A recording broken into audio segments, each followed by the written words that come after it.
Ukraine will suffer even more from Russian attacks, and there is extremely negative news, first of all, from Belinska, where we haven't seen this Xena the warrior princess for a long time, because she is talking about a very alarming tendency on one side. On the other hand, we have statements that Russia can already launch up to 1,000 Shaheds at the same time, and we also have statements from a member of parliament. I would like to break all this down. It's all related to each other, because there is also let's put it this way. There are alarming signals, first of all, from Russia about how they are planning to increase pressure on Ukraine, and on the other hand, about things that were unthinkable a year or two ago. The decisions of the European Union show that the European Union and in general NATO want to somehow postpone. They understand all the danger and want to delay an attack or any other options of Russia's hybrid war against NATO countries in Europe. Let's go step by step, starting with the Berlinska, and go through all the speakers. As of now, at the beginning of October 2025, I can responsibly and reasonably state that we have a technological war, a technological race. We are losing to Russia.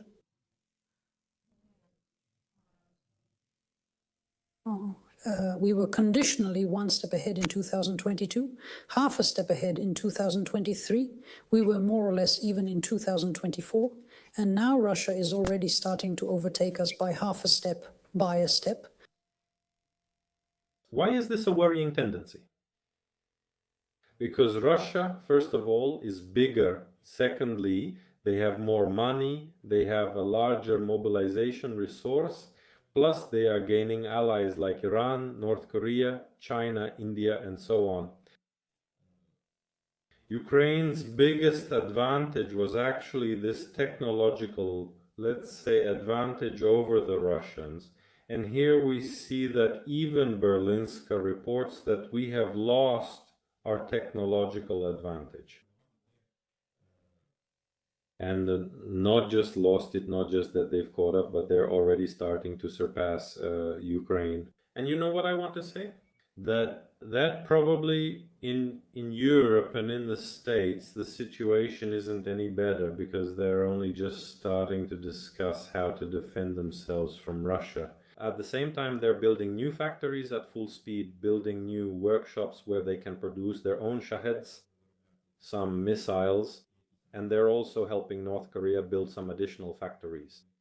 And all of this, let's be honest, are extremely alarming and negative signals for Ukraine right now.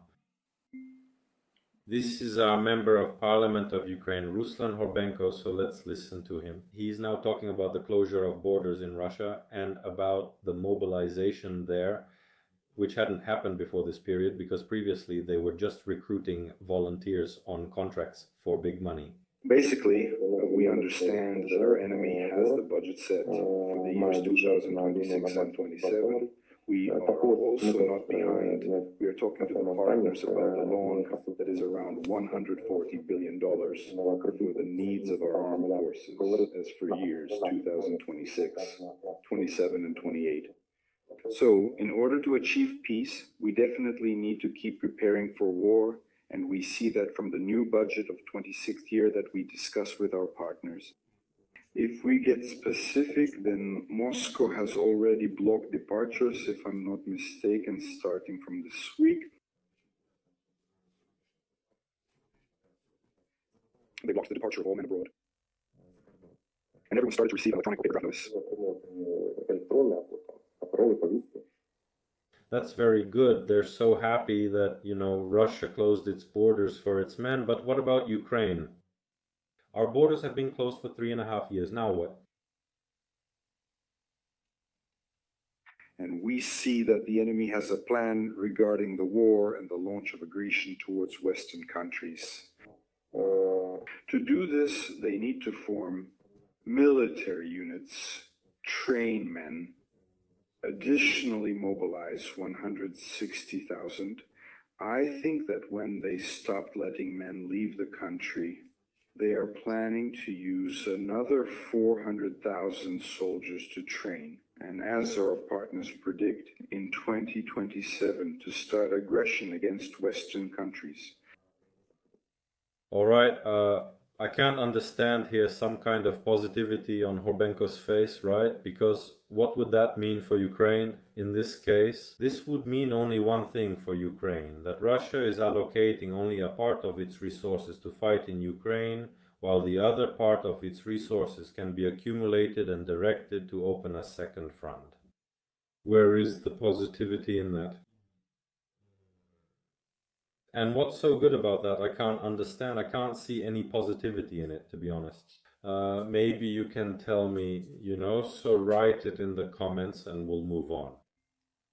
This is our Member of Parliament, Serhiy Rudik, and he's actually talking about the threat from the sky that's already looming.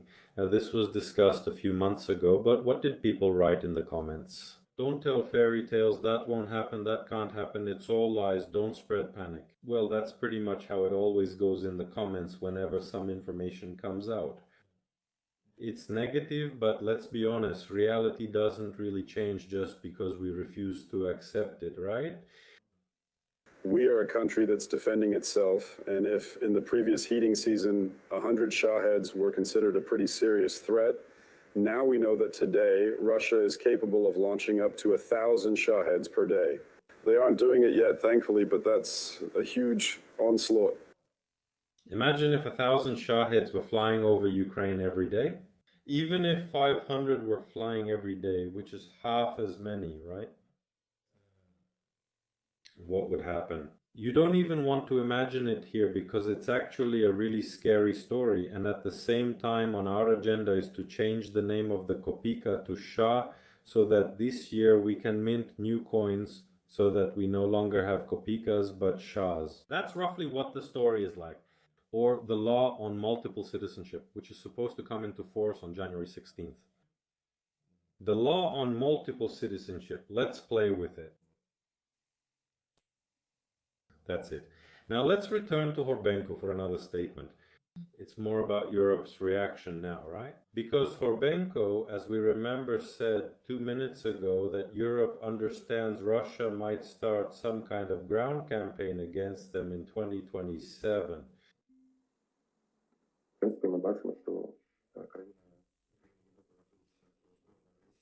European countries are preparing for armed aggression and need time.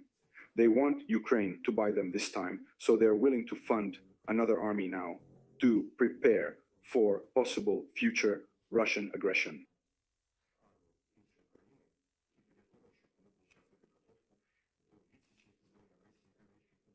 And this, in principle, is not a bad trend when it comes to financial support. A very good trend as it looks in practice. As I understand it, this is my subjective opinion, so let's rely on that. Well, what is happening now? Well, as of today, in fact, Europe has not provided funds directly for the salaries of servicemen fighting on the side of Ukraine, right? It's clear with all of this. Now there are already the first precedents, and we see Horbenko confirms that the European Union is preparing to finance the salaries for servicemen. This information is also clear. Why are they doing this? In order to delay Russia's attack, to restrain Russia, and to have the opportunity to prepare on their own. Is this a good trend for Ukraine?